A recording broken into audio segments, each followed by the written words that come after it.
Hello everyone, welcome and welcome back to my channel Vivas passion. আমি dahlia আবারও একটা নতুন ব্লগ নিয়ে চলে এসেছি তোমাদের সকলের সামনে। আজকে তোমাদের সাথে ভিয়ানদের স্কুলের স্পোর্টস ডের একটু ভিডিও শেয়ার করব, আর তার পাশাপাশি কিন্তু ক্রিসমাসটা আমরা কীভাবে কাটালাম সেটাও শেয়ার করব। জানি অনেকটা দেরি হয়ে গেল, কিন্তু কি করব বলো, কিছু ব্যক্তিগত কাজের কারণে ভিডিওগুলো পোস্ট করতে আমার একটু দেরি হচ্ছে। ওদের অ্যানুয়াল স্পোর্টস ছিল 24শে ডিসেম্বর, আর সেই দিনের এটা ভিডিও।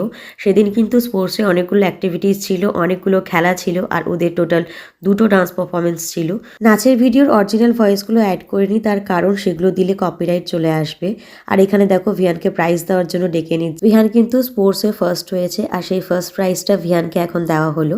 তো ভিয়ান তো ভীষণ খুশি, আর আমিও ভীষণ খুশি হয়েছি ছেলে প্রথম হয়েছে জেনে। স্পোর্টসের দিনে কিন্তু সব ভিডিও করা হয়ে ওঠেনি, যতটুকু করেছি তোমাদের সাথে শেয়ার করছি। এখানে দেখতে পাচ্ছ আমাকেও কিন্তু পুরস্কার নেওয়ার জন্য ডেকে নিল, তার কারণ মাদের মধ্যে একটা খেলা হয়েছিল, সেই খেলায় আমি ফার্স্ট হয়েছি, তাই আমাকেও প্রাইজ দেওয়া হয়েছে। তো মা ছেলে দুজনে মিলে ফার্স্ট প্রাইজ নিয়ে বাড়িতে এসেছি। বাড়ির সবাই তো ভীষণ খুশি। তো প্রাইজে পেয়েছি আমরা 2টো মেমেন্টো। একটাতে দেখো আমার নাম লেখা আছে ডালিয়া সরকার, একটাতে ভিয়ানের নাম লেখা আছে। তো আমাদের মেমেন্টোগুলো কেমন হয়েছে কমেন্টে লিখে জানাও। আশা করি তোমরাও খুশি হয়েছো। এরপরে দেখা হচ্ছে ডাইরেক্ট 25শে ডিসেম্বর। Hello everyone, welcome and welcome back to my channel and welcome to another new vlog. কালকে ছিল ভিয়ানদের স্পোর্টস, আর আজকে হচ্ছে ক্রিসমাস 25 তারিখ, 25শে ডিসেম্বর। তাই এখন কিন্তু আমরা যাচ্ছি চার্চে যাব, তারপর ওখান থেকে মামিদের বাড়িতে যাব। আমাদের মামিদের বাড়িতে একটা ইনভিটেশন আছে, প্রকাশ দা আর মামি আমাদেরকে ইনভাইট করেছে ওদের ওখানে যাওয়ার জন্য। তো কি করছি কি না করছি সমস্তটা শেয়ার করবো আজকের এই ব্লগে। 25শে ডিসেম্বর মানেই বড়দিন, তবে আমার ছোটোবেলায় কিন্তু এই দিনটাকে চিনতাম আমি শুধুমাত্র কেক খাওয়ার দিন হিসেবে। তবে যত বড় হয়েছে এই দিনটা সম্পর্কে অনেক কিছু জানতে পেরেছি। আর আজকে কিন্তু ছেলেকে আর আমার হাজব্যান্ডকে নিয়ে যাচ্ছি চার্চে। তো আমরা 3জন মিলে গেছিলাম আমাদের এখানকার খুব কাছে রায়গঞ্জের চার্চে। এর আগে আমি অনেকবারই চার্চে এসেছি, তবে কিন্তু চার্চের ভেতরে আমার যাওয়ার সময় হয়নি, কারণ আমরা বিকেলের দিকে আসতাম, আর সেই সময় কিন্তু চার্চের ভেতরের গেটটা বন্ধ হয়ে যেত। তাই কিন্তু এবার আমরা সকাল সকাল বেরিয়ে এসেছি। তো দেখতেই পাচ্ছ আমরা চার্চে পৌঁছে গেছি, আর ভিয়ান এখানে একটা স্যান্টা ক্যাপ কিনে নিল। সবার দেখে ওরও ভীষণ ইচ্ছে করছিল স্যান্টা ক্যাপ কেনার। তো স্যান্টা ক্যাপ কিনে নিয়ে তারপরে আমরা 3জনে মিলে কিছু ছবি তুললাম আর চার্চের ভেতরে গেলাম। তোমাদেরকে এই ব্লগে আমি শেয়ার করব যে চার্চের ভেতরটা কেমন হয়। আর সত্যি কথা বলতে আমারও এটা প্রথম অভিজ্ঞতা চার্চের ভেতরে যাওয়ার। তো চার্চের এই পেছন দিকের গেট দিয়ে আমরা ঢুকেছিলাম। এখানে জুতো খুলে ভেতরে প্রবেশ করতে হচ্ছিল, আর বাইরে যতটা না মাইক বাজছিল, আওয়াজ হচ্ছিল, ভেতরটা কিন্তু ততটাই শান্ত। বিশাল বড় একটা হল রুম, আর এখানে কিন্তু অনেকগুলো বসার জায়গা ছিল, মানে বেঞ্চের মতো ছিল, আর তার সামনে রয়েছে যিশু। ভীষণই সুন্দর লাগছিল ভেতরটা। জীবনে প্রথমবার চার্চের ভেতরে আসলাম, তো তাই অবাক হয়ে শুধু তাকিয়েছিলাম। আর তারপর এখান থেকে বেরিয়ে আমরা চলে গেলাম চার্চের পাশে যেখানে মেলা হচ্ছিল সেখানে। এখানে আমার ছেলে কিছু খেলনা নিয়েছে, আর আমি নিয়েছি আচার।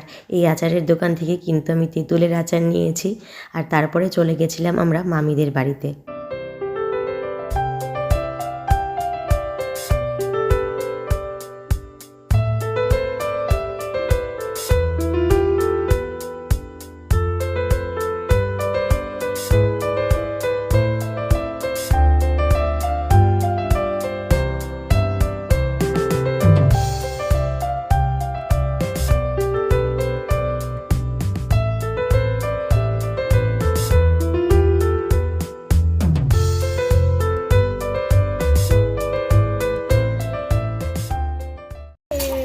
আমরা চলে আসছি এখন মামিদের বাড়ি।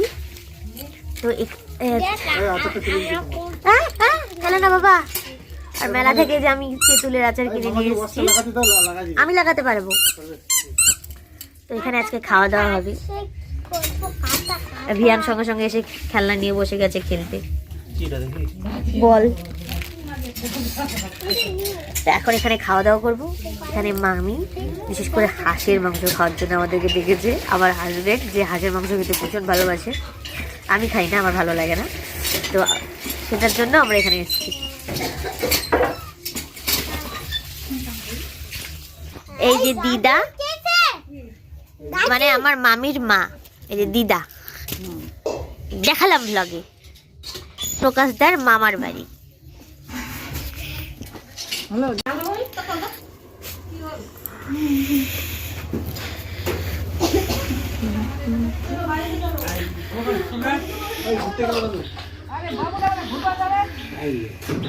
এই দেখো মাটির উনুনে রান্না করছে দিদা ভাত, এই যে খড়ি দিয়ে। আর দুই যা মারা গেছে, আমার আর দুই যা আছে, উজ্জ্বলের নানি আর আমি আছি। ও তাহলে তুমি যাও, উজ্জ্বলের নানি আর তুমি যাও তাহলে। হ্যাঁ, এই যে গল্প করছে। তাহলে হচ্ছে উজ্জ্বলের নানা মায়ের পেটে ভাই, আমি বুঝি আশেপাশে।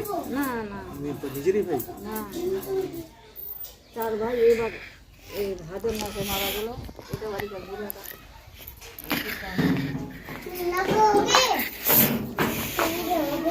আসো এদিকে, আসো এদিকে, আসো। এই যে রান্না করছে এখানে দিদি। যেহেতু ছুটির দিন আর এই দিন কিন্তু মামিরা হাঁসের মাংস রান্না করেছিল, আর যেটা আমাদের ওখানে প্রায় পাওয়া যায় না বললেই চলে, তাই আমাদেরকে কিন্তু নেমন্তন্ন করেছিল মামিরা। আর আমার হাজব্যান্ড কিন্তু এই হাঁসের মাংস খেতে ভীষণ ভালোবাসে। আমার হাজব্যান্ড হাঁসের মাংস খাচ্ছে দেখো, আর আমি খেয়েছি মাছ দিয়ে ভাত। তো খাওয়া দাওয়া শেষে তারপর তোমাদের সাথে দেখা করছি। মামি আর দিদা আমাদেরকে চালের গুঁড়া সাজাই দিল। আমরা এখন এই চালের গুঁড়া নিয়ে চলে যাব বাড়ি। বাড়ি গিয়ে বানাবো ভাকা। আবার চকলেট নিয়ে আসলে তুমি? ভালোই তো, মামার কাছ থেকে জিনিস আদায় করছো। এদিকে আবার আরেকজন চালের গুঁড়া আদায় করে নিল। ওইটা নিয়ে যাবে। কোনটা? কতগুলা বক্স দিচ্ছ তো? হয় অতগুলা দিও না। এখন চলে যাচ্ছি।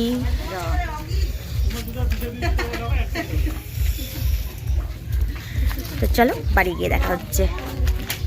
বাড়ি যেতে যেতে কিন্তু আমাদের সন্ধে হয়ে গেছিলো আর প্রচণ্ড ঠান্ডা লেগে গেছিলো আমার, তাই সেদিন কিন্তু আর রাত্রেবেলা বাড়িতে গিয়ে কোনো ভিডিও ক্লিপ নিইনি। এটা হচ্ছে পরের দিন, দেখতেই পাচ্ছ সমস্ত ধোয়া কাচা বিছানার চাদরগুলো আমি ছাদ থেকে নিয়ে এসেছি, আর সেগুলো সুন্দর করে ভাঁজ করে এখন আলমারিতে তুলে রাখবো। তো এই ব্লগটা নিয়ে দেখা হবে তোমাদের সাথে পরের দিন। ততক্ষণের জন্য সবাই খুব ভালো থেকো, চ্যানেলটা সাবস্ক্রাইব করে রেখো। দেখা হচ্ছে পরবর্তী ব্লগে।